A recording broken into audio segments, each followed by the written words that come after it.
நெல் ஈரப்பதத்தை 22 விழுக்காடாக உயர்த்தும் என்ற கோரிக்கையை நிராகரித்த மத்திய அரசை கண்டித்து உழவர்களுடன் இணைந்து போராட்டங்கள் நடப்பதாக முதலமைச்சர் மு.க.ஸ்டாலின் பதிவிட்டுள்ளார். டெல்டா விவசாயிகளின் கண்ணீரை துடைக்க துணை நிற்காமல் பச்சை துண்டு போட்டு பச்சை துரோகம் செய்த எடப்பாடி பழனிசாமி எங்கே போனார் என்றும் அவர் கேள்வி எழுப்பியுள்ளார். நெல்லை கொள்முதல் செய்வதிலும் தாமதம், கொள்முதல் செய்த நெல்லை எடுத்து செல்வதிலும் தாமதம் என எதிர்க்கட்சித் தலைவர் எடப்பாடி பழனிசாமி திமுக அரசை கடுமையாக சாடினார். மேலும் நெல்லின் ஈரப்பதம் அதிகரித்ததற்கு திமுக அரசுதான் பொறுப்பு எனவும் அவர் குற்றம் சாட்டினார். உழவர்களுக்காக போராடுவோருக்கு துணை நிற்காமல் யாருடைய அனுமதிக்காக காத்திருக்கிறார் ஜிபிஎஸ் என முதலமைச்சர் மு.க.ஸ்டாலின் கேள்வி எழுப்பியுள்ளார். சுயமரியாதையும் உரிமைகளை மடகு வைக்க மட்டும்தான் கூட்டணி என்று நினைக்கிறாரா இபிஎஸ் என்றும் அவர் காட்டமாக தெரிவித்துள்ளார். விவசாயிகளுக்கு பாதிப்பு இல்லை என்பதால் மத்திய அரசு கொண்டு வந்த 3 வேளாண் சட்டங்களுக்கு ஆதரவு அளித்ததாக எதிர்க்கட்சித் தலைவர் எடப்பாடி பழனிசாமி விளக்கமளித்துள்ளார். சேலம் விமான நிலையத்தில் செய்தியாளர்களிடம் பேசிய அவர் வேளாண் சட்டங்கள் குறித்து முதலமைச்சர் மு.க.ஸ்டாலினுக்கு தெரியுமா என கேள்வி எழுப்பினார். அதிமுக மாவட்ட செயலாளர்களுடன் கட்சியின் பொதுச் செயலாளரான எடப்பாடி பழனிசாமி செவ்வாய்க்கிழமையன்று காணொலி வாயிலாக ஆலோசனை நடத்த உள்ளார். வாக்காளர் பட்டியல் சிறப்பு தீவிர திருத்தம், பூத் கமிட்டி பணிகள் ஆகியவை தொடர்பாக ஆலோசனை நடத்த திட்டமிட்டுள்ளதாக தகவல் வெளியாகியுள்ளது. முன்னாள் அமைச்சர் சுதர்சனத்தை சுட்டு கொலை செய்த வழக்கில் ஒருவனை மட்டும் விடுவித்து சென்னை மாவட்ட கூடுதல் நீதிமன்றம் உத்தரவிட்டுள்ளது. கொலை சம்பவம் நிகழ்ந்து 20 ஆண்டுகளை கடந்துவிட்ட நிலையில் வழக்கில் கைதாகி சிறையில் இருந்த ஜெயில்தார் சிங் என்பவனை மட்டும் நீதிமன்றம் விடுவித்துள்ளது.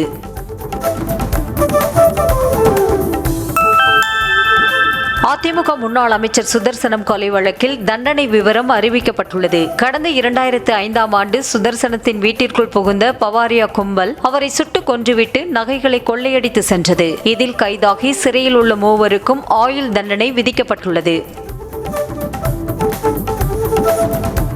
தென்காசி மாவட்டம் அச்சம்பட்டியில் 2 தனியார் பேருந்துகள் நேருக்கு நேர் மோதிக்கொண்ட கோர விபத்தில் 7 பேர் உயிரிழந்தனர். ராஜபாளையத்திலிருந்து புறப்பட்ட KSR பேருந்து அதிவேகமாக சென்று கொண்டிருந்த நிலையில் எதிர்த்திசையில் வேகமாக வந்த MR கோபாலன் என்ற தனியார் பேருந்தின் மீது பயங்கரமாக மோதியதில் 7 பேர் உயிரிழந்தனர். 40க்கும் மேற்பட்டோர் படுகாயமடைந்தனர்.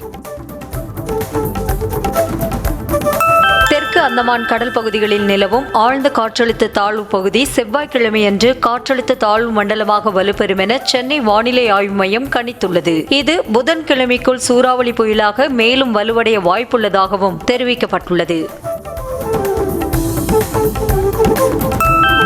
சென்னை, திருவள்ளூர், காஞ்சிபுரம், செங்கல்பட்டு உள்ளிட்ட 7 மாவட்டங்களுக்கு 29ஆம் தேதி ஆரஞ்ச் அலர்ட் விடுக்கப்பட்டுள்ளது. வரும் 30ஆம் தேதியன்று திருவள்ளூர் மாவட்டத்தில் கன முதல் மிக கனமழைக்கு வாய்ப்பிருப்பதாகவும் சென்னை வானிலை ஆய்வு மையம் எச்சரித்துள்ளது.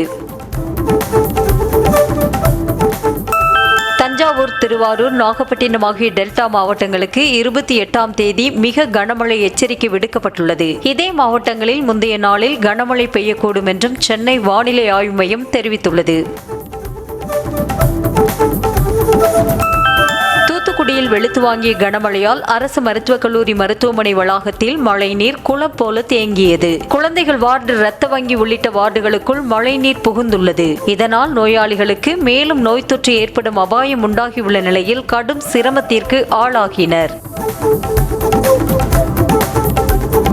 மதுரை மாவட்டம் சோழவந்தான் அருகே அரசு நெல் கொள்முதல் நிலையத்தில் உரிய நேரத்தில் லாரிகள் வராததால் 10,000த்திற்கும் மேற்பட்ட நெல் மூட்டைகள் மழையில் நனைந்து வீணாகியுள்ளதாக விவசாயிகள் வேதனை அடைந்துள்ளனர். தற்காலிக கொள்முதல் நிலையம் என்ற பெயரில் சாலையிலேயே போதிய பாதுகாப்பின்றி நெல்மணிகள் வைக்கப்பட்டுள்ளதால் மழையில் நனைந்து முளைக்க தொடங்கிவிட்டதாக விவசாயிகள் வேதனை தெரிவித்தனர். தஞ்சை மாவட்டம் அம்மாப்பேட்டை பகுதியில் தொடர்ந்து பெய்து வரும் கனமழையால் சம்பா தாளடி நெற்பயிர்கள் நீரில் மூழ்கியுள்ளதாக விவசாயிகள் வேதனை தெரிவித்துள்ளனர். மேலும் வேளாண்மைத்துறை அதிகாரிகள் ஆய்வு செய்து உரிய இழப்பீடு வழங்க நடவடிக்கை எடுக்க வேண்டும் என அரசுக்கு கோரிக்கை விடுத்துள்ளனர். தூத்துக்குடி மாவட்டம் ஆதிபராசக்தி நகரில் குடியிருப்புகளை மழைநீர் சூழ்ந்த நிலையில் குடியிருப்பு வாசிகள் கடும் சிரமத்திற்கு ஆளாகியுள்ளனர். பாதாள சாக்கடையில் இருந்து வெளியேறிய கழிவுநீர் மழை நீருடன் கலந்த நிலையில் பச்சை நிற பாசியும் படிந்துள்ளதால் மக்கள் அவதியடைந்துள்ளனர். நெல்லையில் வெளுத்து வாங்கிய கனமழையால் டவுன் பகுதியில் உள்ள கம்பா நதி காமாட்சி அம்மன் கோவில் வளாகத்திற்குள் மழைநீர் புகுந்தது. கோவில் வளாகத்திற்குள் தேங்கியுள்ள மழைநீரை மின் மோட்டார் மூலம் அகற்றும் பணி நடைபெற்றது. தாழ்வான பகுதியில் இருப்பதால் ஒவ்வொரு ஆண்டும் மழைநீர் கோவிலுக்குள் புகுவதாக கூறும் பக்தர்கள் நிரந்தர நடவடிக்கை எடுக்க வலியுறுத்தியுள்ளனர். திருவாரூர் மாவட்டம் திருத்துறைப்பூண்டி சுற்றுவட்டார பகுதிகளில் சுமார் 5000 ஏக்கர் நெல் பயிர்கள் மழைநீரில் மூழ்கியதாக விவசாயிகள் வேதனை தெரிவித்துள்ளனர். குறிப்பாக திருத்துறைப்பூண்டி அடுத்த மருதவனம், மாங்குடி, வடசங்கேந்தி, வங்கநகர், குமாரபுரம், எலியூர் உள்ளிட்ட பகுதிகளில் 5000 ஏக்கர் சம்பா பயிர்கள் மழை நீரில் மூழ்கியுள்ளன. பட்டியலின மக்களுக்கு உள் இட ஒதுக்கீடு வழங்க வேண்டும் என்ற உச்சநீதிமன்ற தீர்ப்பை தமிழக அரசு செயல்படுத்த மறுப்பதாக பாமக தலைவர் அன்புமணி குற்றம் சாட்டியுள்ளார். வன்னியர்களுக்கும் பட்டியலினத்தவர்களுக்கும் சமூக நீதி வழங்கக்கூடாது என்பதே திமுகவின் கொள்கை என்றும் அவர் விமர்சித்திருக்கிறார். ஜெயலலிதா காலத்தில் பாஜகவால் அதிமுக விவகாரங்களில் தலையிட முடியாமல் இருந்த நிலை மாறி தற்போது இபிஎஸ் கையை பிசைந்து கொண்டு நிற்பதாக விசிக தலைவர் திருமாவளவன் சாடியுள்ளார். ஜெயலலிதா சமாதியில் ஓபிஎஸ்ஐ தியானம் செய்ய வைத்தது யார்? சசிகலாவை ஓரம் கட்டியது யார்? டிடிவியை முடக்கியது யார் என திருமாவளவன் அடுக்கடுக்காக கேள்வி எழுப்பியிருக்கிறார். கொங்கு வேளாளர் சமூகத்தில் ஊடுருவிய RSS இயக்கம் எவ்வளவோ முயன்றும் பட்டியல் சமூக மக்களிடையே ஊடுருவ முடியவில்லை என திருமாவளவன் தெரிவித்துள்ளார். பாமக என்ற இயக்கத்தால் வன்னியர்களுக்கிடையே ஊடுருவ முடியாமல் இருந்த நிலையில் தற்போது அங்கும் RSS ஊடுருவி விட்டதாக அவர் விமர்சித்துள்ளார். உயிரிழப்பு சம்பவம் தொடர்பான விசாரணைக்கு தாவிக பொதுச் செயலாளர் ஆனந்த், இணை பொதுச் செயலாளர் நிர்மல்குமார், தேர்தல் பிரிவு பொதுச் செயலாளர் ஆதவ் அர்ஜுனா உள்ளிட்டோர் சிபிஐ அதிகாரிகள் முன் விசாரணைக்கு ஆஜரானார்கள். அவர்களிடம் விஜய் தாமதத்திற்கான காரணம், கூட்ட நெரிசல் தொடர்பாக பல்வேறு கேள்விகள் குறித்து விசாரிக்கப்பட்டதாக கூறப்படுகிறது. சென்னையில் ஆபரண தங்கத்தின் விலை சவரனுக்கு 880 ரூபாய் சரிந்துள்ளது. 22 கேரட் தங்கத்தின் விலை கிராமுக்கு 110 ரூபாய் குறைந்து 11,520 ரூபாய்க்கும், சவரனுக்கு 880 ரூபாய் குறைந்து 92,160 ரூபாய்க்கும் விற்பனை செய்யப்படுகிறது. வெள்ளியின் விலை கிராமுக்கு 1 ரூபாய் குறைந்து 171 ரூபாய்க்கும், கிலோ 1,71,000 ரூபாய்க்கும் விற்பனை செய்யப்படுகிறது. உச்சநீதிமன்றத்தின் 53வது தலைமை நீதிபதியாக சூரியகாந்த் பதவியேற்றார். அவருக்கு குடியரசுத் தலைவர் திரௌபதி முர்மு பதவி பிரமாணம் செய்து வைத்தார். 2027 பிப்ரவரி மாதம் வரை 15 மாதங்கள் உச்சநீதிமன்ற தலைமை நீதிபதியாக அவர் பதவி வகிப்பார். தனது 22வது வயதில் ஹரியானாவில் வழக்கறிஞர் பணியை தொடங்கிய தலைமை நீதிபதி சூரியகாந்த் பல முக்கிய வழக்குகளில் தீர்ப்பளித்தவர் என்பது குறிப்பிடத்தக்கது. உச்சநீதிமன்ற தலைமை நீதிபதி பதவியேற்பு விழாவை புறக்கணித்த மக்களவை எதிர்க்கட்சித் தலைவர் ராகுல் காந்திக்கு பாஜக கண்டனம் தெரிவித்துள்ளது. தலைமை நீதிபதி பதவியேற்பு விழாவில் பங்கேற்பதை விட ராகுல் காந்திக்கு வேறு என்ன முக்கிய வேலை இருக்கிறது என பாஜக கேள்வி எழுப்பியுள்ளது. டெல்லியில் காற்று மாசு போராட்டத்தில் சுற்றுச்சூழல் ஆர்வலர்கள் என்ற போர்வையில் நக்சலைட்டுகளும் ஜிகாதிகளும் பங்கேற்றதாக பாஜக அமைச்சர் குற்றம் சாட்டியுள்ளார். ஆந்திராவில் என்கவுண்டரில் கொல்லப்பட்ட நக்சல்பாரி தலைவர் மாத்வி ஹித்மா படத்துடன் போராட்டக்காரர்கள் முழக்கமிட்டதை சுட்டிக்காட்டி அவர் புகார் கோரினார். பாகிஸ்தானின் சிந்து இந்தியாவின் ஒரு பகுதியாக மாறும் காலம் தொலைவில் இல்லை என்று கூறிய மத்திய அமைச்சர் ராஜ்நாத் சிங்குக்கு காங்கிரஸ் பதிலடி தந்துள்ளது. மேலும் RSS கூறுவதைப் போல பாகிஸ்தான், வங்கதேசம், ஆப்கானிஸ்தானையும் இந்தியாவுடன் இணைத்துக் கொள்ள வேண்டியதுதானே எனவும் அக்கட்சி கிண்டலடித்துள்ளது. கர்நாடகாவில் DK சிவகுமாரை முதலமைச்சராக்க வேண்டும் என வலியுறுத்தி அவரது ஆதரவு MLAக்கள் மேலும் 6 பேர் டெல்லியில் முகாமிட்டுள்ளனர். நிலைமை சிக்கலாகி வருவதால் பெங்களூருவில் இருக்கும் மல்லிகார்ஜுன கார்கே உடனடியாக டெல்லி விரைகிறார். வெளிநாட்டு பயணத்தில் இருக்கும் ராகுல் காந்தி விரைவில் டெல்லி திரும்பிய பின்னர் இருவரும் விவாதிப்பார்கள் என தெரிகிறது. இந்தியா மீதான பற்றுறுதிக்காக ஒவ்வொரு நாளும் சான்றிதழ் கொடுக்க வேண்டியிருப்பதாக AAMIM தலைவர் OIC வேதனை தெரிவித்துள்ளார். வெறுப்பை பரப்புபவர்கள் எவராக இருந்தாலும் இந்தியா இஸ்லாமியர்களுக்குமான நாடு, ஒருபோதும் தங்கள் நாட்டை விட்டுக் கொடுக்க மாட்டோம் என உறுதி தெரிவித்துள்ளார். நவீன வசதிகளுடன் மேம்படுத்தப்பட்ட சென்னை அம்பத்தூர் தொழிற்பேட்டை பேருந்து நிலையத்தை துணை முதலமைச்சர் உதயநிதி ஸ்டாலின் திறந்து வைத்தார். அதனைத் தொடர்ந்து 51 புதிய பேருந்துகளின் இயக்கத்தையும் அவர் தொடங்கி வைத்தார். 11,81,00,000 ரூபாய் செலவில் 2 தளங்கள் கொண்ட வணிக வளாகத்துடன் பல்வேறு வசதிகளுடன் பேருந்து நிலையம் மேம்படுத்தப்பட்டுள்ளது.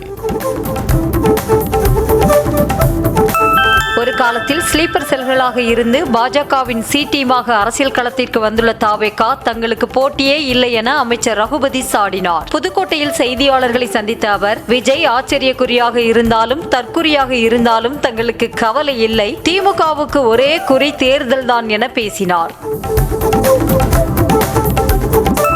இறந்தவர்களின் வாக்குகளையும் கள்ள ஓட்டுகளையும் நம்பியே திமுக இருப்பதாகவும் அதனால்தான் SIR-ஐ செயல்படுத்த விடாமல் திமுக தடுப்பதாக அதிமுக முன்னாள் அமைச்சர் ஜெயக்குமார் குற்றம் சாட்டினார். சென்னையில் செய்தியாளர்களை சந்தித்த அவர், கல்வி தகுதி இல்லாதவர்கள், தூய்மை பணியாளர்கள், கொசு மருந்து தெளிப்பவர்களை எல்லாம் BLO அலுவலர்களாக திமுக அரசு நியமித்திருப்பதாக விமர்சனம் செய்தார்.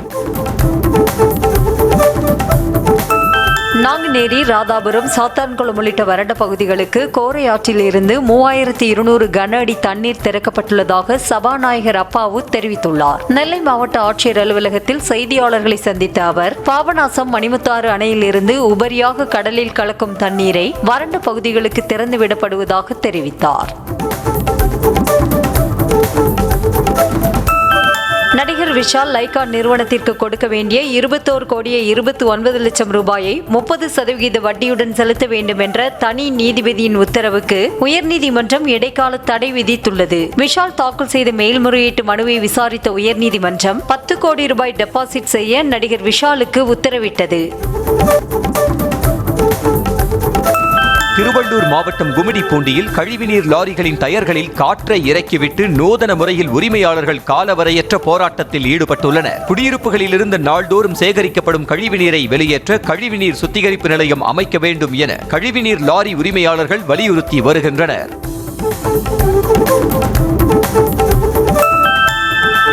விழுப்புரம் மாவட்டம் அரகண்டநல்லூர் அருகே சொத்து சேர்த்து வைக்கவில்லை என கூறி தாயை அடித்துக் கொன்ற மகனை போலீசார் கைது செய்தனர். பரனூர் கிராமத்தை சேர்ந்த பிரகாஷ் திருமணமாகி மனைவி, குழந்தையுடன் தனியாக வசித்து வந்த நிலையில் மதுபோதையில் பெற்றோரை அவர் தாக்கியுள்ளார். அதில் பலத்த காயமடைந்த அவரது தாய் விஜயலட்சுமி சிகிச்சை பலனின்றி உயிரிழந்தார். தூத்துக்குடி மாவட்டம் திருச்செந்தூர் அமளிநகர் மீனவ கிராமத்தில் கடற்கரையோரம் நிறுத்தி வைக்கப்பட்டிருந்த 40க்கும் மேற்பட்ட படகுகள் மண்ணரிப்பால் சேதமடைந்ததாக மீனவர்கள் வேதனை தெரிவித்துள்ளனர். அலையின் சீற்றத்தால் படகுகளில் இருந்த வலை உள்ளிட்ட மீன்பிடி உபகரணங்கள் தண்ணீரில் அடித்து செல்லப்பட்டதாகவும் தூண்டில் வளைவு சேதமடைந்ததாகவும் புகார் கூறப்படுகிறது. தூத்துக்குடி நால்வர் நகரில் மழைநீரில் நடந்து சென்ற போது மின்சாரம் பாய்ந்ததில் 75 வயதான முதியவர் துடிதுடித்து நிகழ்விடத்திலேயே பலியானார். ஓய்வு பெற்ற ஸ்பின்னிங் மில் தொழிலாளி பழனியாண்டி அத்தெருவில் நடந்து சென்று கொண்டிருந்தார். அப்போது அத்தெருவில் உள்ள வீட்டின் வெளியே மின்சார வயர் அருந்து மழை நீரில் விழுந்து கிடந்த நிலையில் அதில் காலை வைத்த முதியவர் மீது மின்சாரம் பாய்ந்துள்ளது.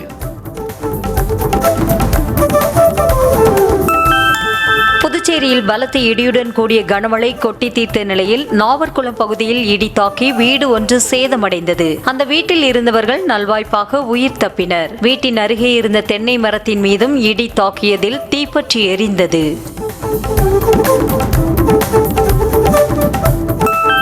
தஞ்சாவூர் மாவட்டம் பூதலூர் அருகே கோவில்பத்து பகுதியில் ஆனந்த வாய்க்கால் குறுக்கே அமைந்துள்ள நடைபாலம் கனமழையால் உடைந்து சேதமடைந்தது. வேறு வழியில்லாததால் ஆபத்தான முறையில் சேதமடைந்த நடைபாலத்தை கடந்து செல்லும் அப்பகுதி மக்கள் போர்க்கால அடிப்படையில் சீரமைக்க வேண்டுமென கோரிக்கை விடுத்துள்ளனர்.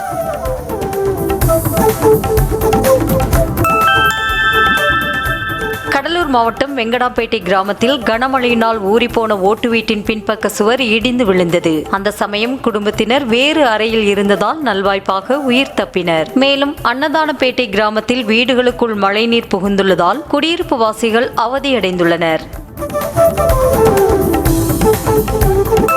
சிவகங்கையில் கூட்டுறவு வங்கி கட்டட பணிக்காக தோண்டப்பட்ட பள்ளத்தில் தேங்கி நிற்கும் மழை நீரால் பக்கத்து வீட்டின் பக்கவாட்டு சுவர் இடிந்து விழுந்து வீட்டில் உள்ள பொருட்கள் அனைத்தும் சேதமாகின. காந்தி வீதி பகுதியில் பல ஆண்டுகளாக செயல்பட்டு வந்த மாவட்ட மத்திய கூட்டுறவு வங்கியின் தலைமை அலுவலக கட்டடம் சேதமான நிலையில் அதை இடித்துவிட்டு புதிய கட்டடம் கட்டுவதற்கான பணிகள் தொடங்கின. தேர்தல் தொடர்பான காங்கிரஸ் குழுவின் முதற்கட்ட பேச்சுவார்த்தை முடிந்துவிட்டதாக தமிழ்நாடு காங்கிரஸ் கமிட்டி தலைவர் செல்வ பெருந்தகை கூறினார். கள்ளக்குறிச்சியில் செய்தியாளர்களிடம் பேசிய அவர், இன்னும் ஒரு சில நாட்களில் அடுத்த கட்ட பேச்சுவார்த்தை தொடங்க உள்ளதாக கூறியதோடு ராகுல் காந்தி விஜய் உடனான பேச்சுவார்த்தை என்பது பழைய கதை என்று கூறினார். காதல் விவகாரத்தில் மின் பொறியாளர் கவின் ஆணவ படுகொலை செய்யப்பட்ட வழக்கில் சுர்ஜித்தின் தந்தை சரவணன் ஜாமீன் கோரிய மனு மீதான விசாரணையை வரும் 27ஆம் தேதிக்கு ஒத்திவைத்து உயர்நீதிமன்ற மதுரை அமர்வு உத்தரவிட்டுள்ளது. சம்பவம் நடந்தபோது தான் ராஜபாளையத்தில் பணியில் இருந்ததாகவும் தனக்கு எதுவும் தெரியாது என்றும் ஜாமீன் கோரி சரவணன் மனு தாக்கல் செய்திருந்தார். கனமழை காரணமாக தென்காசி மாவட்டம் சங்கரன் கோவிலில் வீட்டின் ஒரு பகுதி இடிந்து விழுந்த நிலையில் நல்வாய்ப்பாக உயிர் சேதம் தவிர்க்கப்பட்டது. புதுமனை 4வது தெருவில் வசித்து வரும் கூலி தொழிலாளி சேகர் குடும்பத்துடன் உறங்கிக் கொண்டிருந்த போது இந்த விபத்து நிகழ்ந்திருக்கிறது. பலத்த சப்தத்துடன் இடிந்து விழுந்த நிலையில் வீட்டில் இருந்த அனைவரும் அலறி அடித்து வெளியேறினர். சேலத்தில் விலை உயர்ந்த இருசக்கர வாகனத்தை திருடி செல்லும் முகமூடி கொள்ளையர்களின் சிசிடிவி காட்சி வெளியாகி அதிர்ச்சியை ஏற்படுத்தியுள்ளது. ஜாகிர் ரெட்டிப்பட்டி நகரில் கடந்த சில நாட்களுக்கு முன்பு இரவு நேரங்களில் முகமூடி அணிந்த 4 பேர் கொண்ட கும்பல் வீடுகளை நோட்டமிட்டு செல்லும் சிசிடிவி காட்சி வெளியாகி பரபரப்பை ஏற்படுத்தியுள்ளது. சிவகங்கை மாவட்டம் கீழக்குளம் காட்டுப்பகுதியில் கேக் வெட்டி பிறந்தநாள் கொண்டாடிய சரித்திர பதிவேடு குற்றவாளிகளை ட்ரோன் கேமரா மூலம் இருப்பிடத்தை கண்டறிந்து போலீசார் கைது செய்தனர். காட்டுப்பகுதியில் ஒன்று கூடி குற்ற சதியில் ஈடுபடுவதாக தகவல் வந்ததை அடுத்து பல்வேறு குற்ற வழக்குகளில் தொடர்புடையவர்களை ஆயுதங்களுடன் போலீசார் கைது செய்தனர். கன்னியாகுமரி மாவட்டத்தில் பெய்து வரும் கனமழையின் காரணமாக மலையோர கிராமங்களில் ரப்பர் பால் வெட்டும் பணி பாதிக்கப்பட்டுள்ளது. இதனால் தொழிலாளர்கள் வேலையின்றி தவித்து வரும் நிலையில் அவர்களுக்கு அரசு நிதியுதவி வழங்க வேண்டுமென கோரிக்கை எழுந்துள்ளது. நீலகிரி மாவட்டம் வசனக்குடி லேபர் கேம்பில் வசித்து வரும் மக்கள் 40 ஆண்டுகளாக தகர வீடுகளில் மின்சார வசதியின்றி தவித்து வரும் நிலையில் தமிழக அரசும் மாவட்ட நிர்வாகமும் நடவடிக்கை எடுக்க கோரிக்கை விடுத்துள்ளனர். சிங்காரா நீர்மின் நிலைய பணிகளுக்காக 1985இல் ஒப்பந்த தொழிலாளர்களாக அழைத்து வரப்பட்ட இந்த மக்கள் அந்த பணிகள் முடிந்த பிறகு செல்ல இடமின்றி போதிய வசதிகளின்றி அங்கேயே வசித்து வருகின்றனர். ராமேஸ்வரம் அடுத்த பாம்பனில் கடல் சீற்றம் காரணமாக கடலில் மூழ்கிய நாட்டுப்படகை மீட்கும் பணியில் மீனவர்கள் மும்முரமாக ஈடுபட்டனர். கடல் கொந்தளிப்புடன் காணப்படுவதால் படகை மீட்பது சவாலாக இருப்பதாக மீனவர்கள் தெரிவித்தனர். சேலம் மாநகர பகுதியில் எலிகள் பெருக்கத்தால் ஏற்பட்டுள்ள சுகாதார சீர்கேட்டை தடுக்க வலியுறுத்தி மாவட்ட ஆட்சியர் அலுவலகத்தில் எலிகளை பிடித்து கொண்டு வந்துவிட்ட நபரால் பரபரப்பு ஏற்பட்டது. சேலம் தாதகாப்பட்டி உழவர் சந்தையில் எலிகள் எண்ணிக்கை பெருகியுள்ளதாக கூறி சமூக ஆர்வலரான பார்த்திபன் என்பவர் நூதன முறையில் மனு அளித்தார். சிவகங்கை நகராட்சியில் தூய்மை பணியாளர்கள் உரிய பாதுகாப்பு உபகரணங்கள் இல்லாமல் குப்பை அள்ளும் பணியில் ஈடுபடுவதாக புகார் எழுந்துள்ளது. மழையால் நனைந்துள்ள குப்பைகளை வெறும் கைகளால் அள்ளும் தூய்மை பணியாளர்களுக்கு தொற்று பரவும் அபாயம் உள்ளதாக சமூக ஆர்வலர்கள் அச்சம் தெரிவித்துள்ளனர். திருப்பூரில் முன்கூட்டியே முழு தொகையை வாங்கிக் கொண்டு வீட்டை கிரயம் செய்து கொடுப்பதாக ஏமாற்றிய திருக்குமரன் புரமோட்டர்ஸ் என்ற ரியல் எஸ்டேட் நிறுவனம் தற்போது அதே வீட்டிற்கு கூடுதலாக 9.5 லட்சம் கேட்டு மின் இணைப்பை துண்டித்த சம்பவம் அதிர்ச்சியை ஏற்படுத்தியுள்ளது. இதனால் 11ஆம் வகுப்பு படிக்கும் பள்ளி மாணவன் மெழுகுவர்த்தி வெளிச்சத்தில் பாடங்களை படிக்கும் நிலைக்கு தள்ளப்பட்டுள்ளார். மதுபாட்டில்களை திரும்ப பெற தனியாக ஊழியர்களை நியமிக்க வேண்டுமென வலியுறுத்தியுள்ள டாஸ்மாக் பணியாளர்கள் திருச்சி மண்டல மேலாளர் அலுவலகத்தை முற்றுகையிட்டனர். சென்னை உயர்நீதிமன்ற உத்தரவின்படி தமிழகத்தில் சில மாவட்டங்களில் உள்ள டாஸ்மாக் கடைகளில் பாட்டிலை திரும்ப பெற்று 10 ரூபாய் வழங்கப்பட்டு வரும் நிலையில் திருச்சி மாவட்டத்தில் இந்த திட்டம் அமல்படுத்த எதிர்ப்பு கிளம்பியுள்ளது. திருச்சி மாவட்டம் துறையூர் சுற்றுவட்டாரத்தில் பெய்து வரும் கனமழை காரணமாக சுற்றுலா தலமான புளியஞ்சோலையில் ஆற்றில் வெள்ளப்பெருக்கு ஏற்பட்டுள்ளது. இதனால் சுற்றுலா பயணிகள் ஆற்றில் இறங்கி குளிப்பது, ஆற்றங்கரைக்கு அருகில் சென்று செல்ஃபி எடுப்பது போன்ற செயல்களுக்கு வனத்துறையினர் தடை விதித்துள்ளனர்.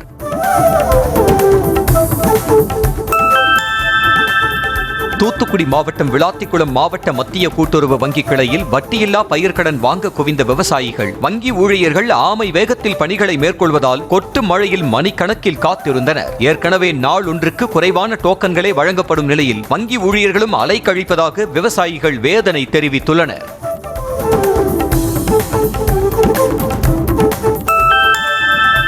திருவள்ளூர் மாவட்டம் மீஞ்சூர் அருகே வடசென்னை அனல் மின் நிலைய குடியிருப்பில் உதவி பொறியாளரின் வீட்டின் பூட்டை உடைத்து 11 சவரன் தங்கம், 100 கிராம் வெள்ளியை திருடி சென்ற கொள்ளையர்களை சிசிடிவி காட்சிகள் உதவியுடன் போலீசார் தேடி வருகின்றனர். மனைவியின் பிரசவத்திற்காக உதவி பொறியாளர் மத்திய பிரதேசத்தில் உள்ள சொந்த ஊருக்கு சென்றிருந்த நிலையில் அவரது வீட்டில் கொள்ளையடிக்கப்பட்டது. வேலூர் பென்ட்லாண்ட் அரசு பன்னோக்கு மருத்துவமனையை ஒட்டியுள்ள கழிவுநீர் கால்வாயிலிருந்து பிறந்த சில நாட்களே ஆன பச்சிளம் பெண் குழந்தையின் சடலம் மீட்கப்பட்டது. பெண் சிசுவை கழிவுநீர் கால்வாயில் வீசிச் சென்றவர்கள் யார் என்பது குறித்து காவல்துறையினர் சிசிடிவி காட்சிகளை ஆய்வு செய்து விசாரித்து வருகின்றனர்.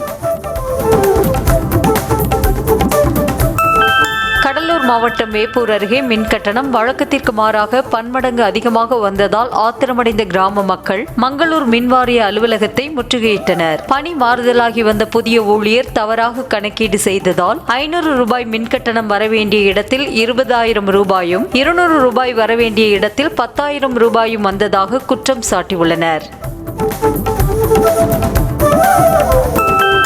தருமபுரியில் இலவச வீட்டுமனை பட்டா வழங்க கோரி பேதாதம்பட்டி கிராம மக்கள் மாவட்ட ஆட்சியர் அலுவலகத்தில் மனு அளித்தனர். 30 ஆண்டுகளுக்கு முன்பு ஆதிதிராவிட நலத்துறை மூலம் ஒதுக்கப்பட்ட 8 ஏக்கர் நிலம் இன்று வரை யாருக்கும் பிரித்து வழங்கப்படாமல் உள்ளதால் அதிகாரிகள் ஆய்வு செய்து தகுதி வாய்ந்த நபர்களுக்கு பகிர்ந்தளித்து பட்டா வழங்க வேண்டும் என கோரிக்கை விடுத்துள்ளனர்.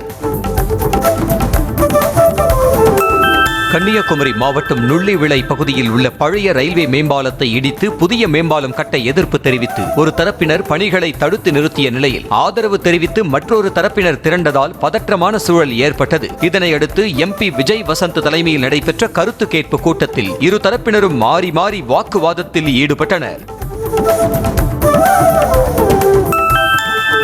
கன்னியாகுமரி மாவட்டம் தக்கலை யூனியன் வங்கி கிளையில் காசாளராக பணிபுரிந்து வந்த ஸ்டாலின் என்பவர் தூக்கிட்டு தற்கொலை செய்து கொண்டார். திக்கணங்கோடு கிளையில் பணிபுரிந்தவர் திருவனந்தபுரம் கிளைக்கு பணியிட மாறுதல் கோரியிருந்த நிலையில் அதற்கு பதில் தக்கலைக்கு பணியிட மாற்றம் செய்யப்பட்டதால் மன அழுத்தத்தில் விபரீத முடிவெடுத்ததாக கூறப்படுகிறது.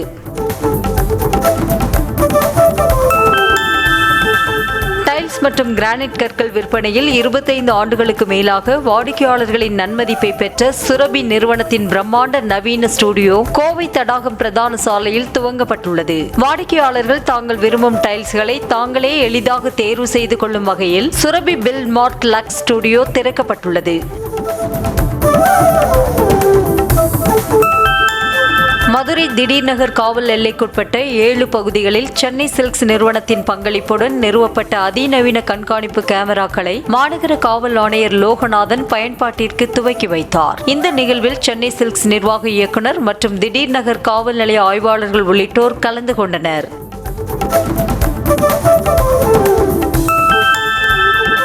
திருச்செந்தூர் முருகன் கோயில் வளாகத்தில் மாடுகள் மற்றும் நாய்கள் தொல்லை காணப்படுவதாக பக்தர்கள் புகார் தெரிவித்துள்ளனர். பரிகாரம் செய்யும் பக்தர்கள் அளிக்கும் வாழைப்பழம் மற்றும் அகத்தி கீரைகளை சாப்பிட காத்திருக்கும் பசுக்கள் கோயிலுக்கு வரும் பக்தர்களையும் விரட்டும் நிலை காணப்படுகிறது. இதனால் கோவில் வளாகத்தை சுற்றும் பக்தர்கள் அச்சமடைந்துள்ளனர்.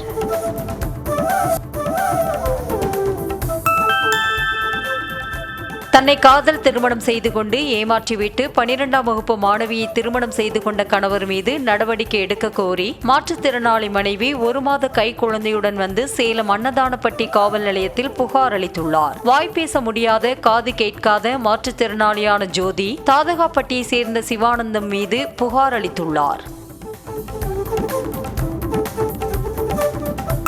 மகாராஷ்டிரா மாநில அமைச்சர் பங்கஜா முண்டே உதவியாளரின் மனைவி மர்ம மரணத்தில் பங்கஜா முண்டேவின் உதவியாளர் கைது செய்யப்பட்டார். பங்கஜா முண்டேவின் தனி உதவியாளரான ஆனந்த் கார்ஜேவுக்கும் பல் மருத்துவரான கௌரி பால்வேவுக்கும் கடந்த பிப்ரவரியில் திருமணம் நடந்த நிலையில் கடந்த சனிக்கிழமை கௌரி ஓர்லியில் உள்ள அவரது வீட்டில் தூக்கில் தொங்கிய நிலையில் சடலமாக மீட்கப்பட்டார். வன்முறை அல்லது பாலியல் தொல்லைகளுக்கு ஆளாகும் பெண்களுக்கான புதிய அவசர உதவி தொலைபேசி எண்ணை தேசிய மகளிர் ஆணையம் அறிவித்திருக்கிறது. வாரத்தில் 7 நாட்களும் 24 மணி நேரமும் இயங்கும் இந்த 1449 என்ற எண்ணில் பாதிப்பை சந்திக்கும் எந்த பெண்ணாக இருந்தாலும் தொடர்பு கொள்ளலாம். நாடு முழுவதிலும் இருந்து இலவசமாக இந்த எண்ணில் தொடர்பு கொள்ளலாம். உத்தரகாண்டின் பிரசித்தி பெற்ற பத்ரிநாத் ஆலயத்தின் நடை அடைக்கப்படுவதை ஒட்டி ஆலயத்தை வண்ண மலர்களால் அலங்கரிக்கும் பணியை ஆலய நிர்வாகம் துவக்கியுள்ளது. இந்த ஆண்டு ஸ்ரீ பத்ரிநாத் ஆலயத்தை அலங்கரிக்க 1200 கிலோ சாமந்தி மலர்கள் பயன்படுத்தப்படுகிறது. பொதுமக்கள் மற்றும் தன்னார்வ அமைப்புகளின் கடும் எதிர்ப்பை தொடர்ந்து கோவாவில் நடக்கவிருந்த காமசூத்திரா கதைகள் என்ற நிகழ்ச்சியை கைவிடுமாறு அதன் ஏற்பாட்டாளர்களுக்கு போலீசார் உத்தரவிட்டுள்ளனர். ரஜனீஷின் ஓஷோ அமைப்பினர் டிசம்பர் 25 முதல் 28 வரை காமசூத்திரா கதைகளும் கிறிஸ்துமஸ் கொண்டாட்டமும் என்ற பெயரில் கோவாவில் ஒரு நிகழ்ச்சியை நடத்துவதாக அறிவித்தனர். சர்வதேச குற்றங்களுக்கான தீர்ப்பாயம் மரண தண்டனை விதித்த வங்கதேச முன்னாள் பிரதமர் ஷேக் ஹசீனாவை உடனடியாக திருப்பி அனுப்புமாறு இந்தியாவிற்கு வங்கதேச அரசு மீண்டும் கடிதம் அனுப்பியுள்ளது. ஷேக் ஹசீனாவை திரும்ப கொண்டு வந்து மரண தண்டனையை நிறைவேற்ற வேண்டுமென டாக்காவில் மக்கள் போராட்டம் வலுத்துள்ள நிலையில் இந்த கடிதம் அனுப்பப்பட்டுள்ளது. மலேசியாவின் 7 மாநிலங்களில் பெய்து வரும் கனமழையால் ஏற்பட்ட வெள்ளத்தால் 11,000க்கும் மேற்பட்டோர் பாதிக்கப்பட்டுள்ளதாக அந்நாட்டின் தேசிய பேரிடர் மேலாண்மை தெரிவித்திருக்கிறது. மலேசியாவின் தும்பட் பகுதியில் வெள்ளத்தால் சூழப்பட்ட ஒரு வீட்டிலிருந்து பாதிக்கப்பட்டவரை மீட்கும் பணியில் ஈடுபட்டுள்ள மீட்பு பணியாளர்களின் புகைப்படங்கள் வெளியாகியுள்ளன.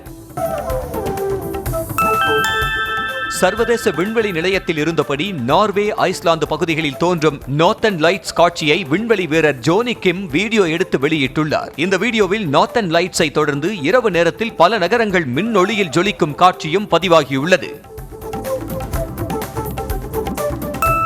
இந்திய அணிக்கு எதிரான 2வது டெஸ்ட் போட்டியில் முதல் சதத்தை அடித்தது அற்புதமான அனுபவம் என தென்னாப்பிரிக்கா அணியில் உள்ள தமிழ்நாட்டை பூர்வீகமாக கொண்ட முத்துசாமி தெரிவித்தார். தனது 8வது டெஸ்டில் விளையாடும் முத்துசாமி தனது முதல் சதத்தை பதிவு செய்தார். கடந்த மாதம் பாகிஸ்தானுக்கு எதிராக 89 ரன்கள் எடுத்ததே அவரது அதிகபட்ச ஸ்கோராக இருந்தது. இந்திய கிரிக்கெட் வீராங்கனை ஸ்மிருதி மந்தனாவின் தந்தையை தொடர்ந்து அவரது வருங்கால கணவர் பலாஷ் முச்சலும் உடல்நலக் குறைவால் மருத்துவமனையில் அனுமதிக்கப்பட்டுள்ளது சோகத்தை ஏற்படுத்தியுள்ளது. ஸ்மிருதியின் தந்தைக்கு மாரடைப்பு ஏற்பட்டதால் தொடர்ந்து அழுது கொண்டிருந்த பலாஷுக்கு திடீரென உடல்நிலை மோசமானதாகவும் ட்ரிப் செலுத்தப்பட்டு தற்போது நலமாக இருப்பதாகவும் அவரது தாயார் தெரிவித்துள்ளார்.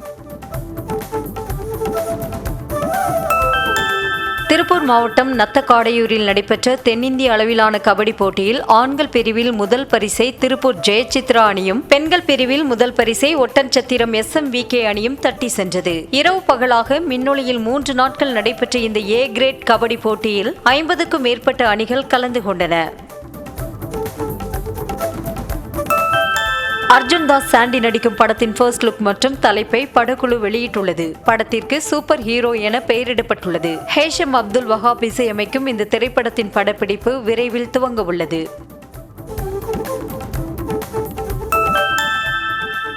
நடிகர் அஜித்தை வைத்து மீண்டும் ஒரு திரைப்படம் எடுக்க உள்ளதாக இயக்குனர் ஆதிக் தெரிவித்துள்ளார். இப்படத்தின் ஷூட்டிங் அடுத்த ஆண்டு பிப்ரவரியில் தொடங்கும் எனவும் அவர் உறுதிப்படுத்தினார். இது தொடர்பாக பேசிய ஆதிக் முன் தயாரிப்பு பணிகள் முடிந்துவிட்டதாகவும் லொகேஷன்ஸ் பார்த்து கொண்டிருப்பதாகவும் தெரிவித்தார்.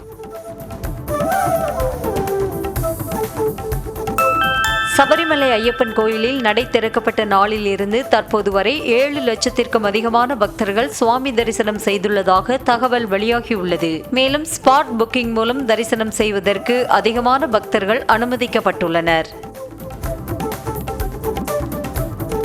திருவண்ணாமலை அண்ணாமலையார் கோயில் கார்த்திகை தீப திருவிழா கொடியேற்றத்துடன் தொடங்கியது. இதில் பங்கேற்ற திரளான பக்தர்கள் அண்ணாமலையாருக்கு அரோகரா என்ற கோஷத்துடன் வழிபாடு நடத்தினர். தீப திருவிழாவின் சிகர நிகழ்ச்சியான மகாதீபம் வரும் 3ஆம் தேதி நடைபெறவுள்ளது குறிப்பிடத்தக்கது.